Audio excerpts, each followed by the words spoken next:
Many of us feel that our societies are a little or even plain totally unfair. But we have a hard time explaining our sense of injustice to the powers that be in a way that sounds rational and without personal pique or bitterness. That's why we need John Rawls, a 20th century American philosopher who provides us with a fail-proof model for identifying what truly might be unfair and how we might gather support for fixing things. Born in Baltimore, Maryland, USA in 1921, Rawls, nicknamed Jack, was exposed and responded to the injustices of the modern world from a very young age.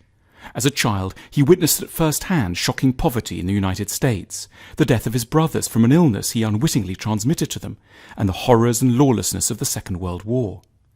All this inspired him to go into academia. He wanted to use the power of ideas to change the unjust world he was living in. It was the publication of A Theory of Justice in 1971 that properly made Rawls's name. Having read and widely discussed this book, Bill Clinton was to label Rawls the greatest political philosopher of the 20th century and had him over to the White House for dinner on a regular basis. What then does this exemplar of fairness have to tell the modern world? Firstly, that things as they are now are patently unfair. The statistics all point to the radical unfairness of society. Comparative charts of life expectancy and income projections direct us to a single overwhelming moral. But day to day, it can be hard to take this unfairness seriously, especially in relation to our own lives. That's because so many voices are on hand telling us that if we work hard and have ambition, we can make it. Rawls was deeply aware of how the American dream seeped through the political system and into individual hearts, and he knew its corrosive, regressive influence. He was a statistician who knew that the rags to riches tales were overall so negligible as not to warrant serious attention by political theorists. Indeed, mentioning them was merely a clever political sleight of hand designed to prevent the powerful from having to undertake the necessary task of reforming society from top to bottom. Rawls understood that debates about unfairness and what to do about it often get bogged down in arcane details and petty squabbling, which mean that year after year nothing quite gets done. What Rawls was therefore after was a simple, economical and polemical way to show people how their societies were unfair and what they might do about it. Imagine if you were not you.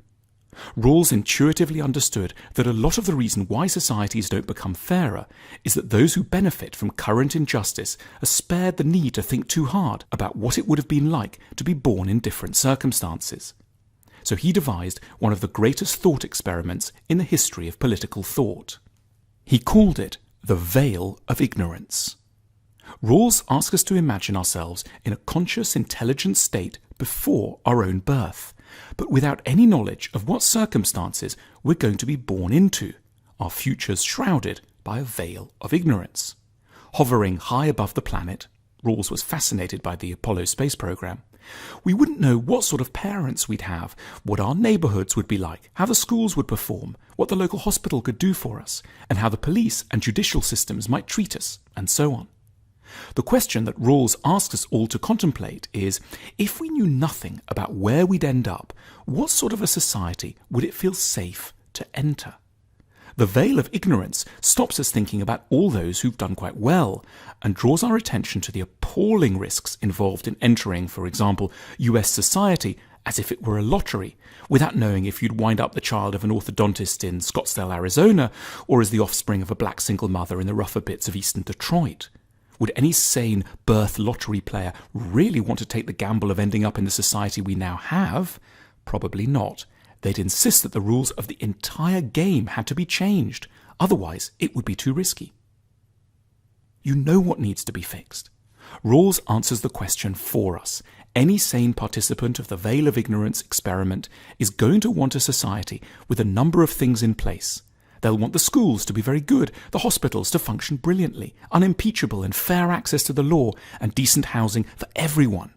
The Veil of Ignorance forces observers to accept that the country they'd really want to be born randomly into would almost certainly be a version of, say, Switzerland or Denmark. In other words, we know what sort of a society we want to live in. We just haven't focused on it properly until now because the choices have already been made.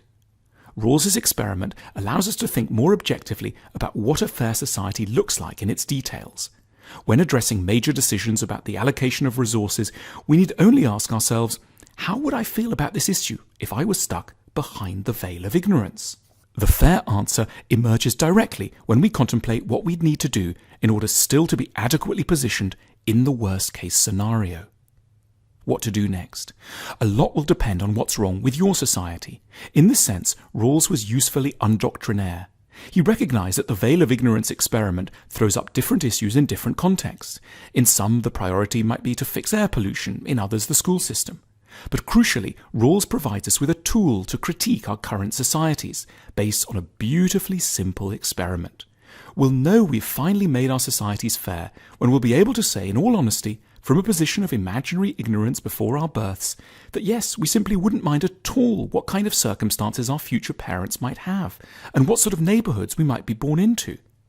The fact that we simply couldn't sanely take on such a challenge now is a measure of how deeply unfair things remain, and therefore of how much we still have left to achieve. All this, John Rawls has helped us to see.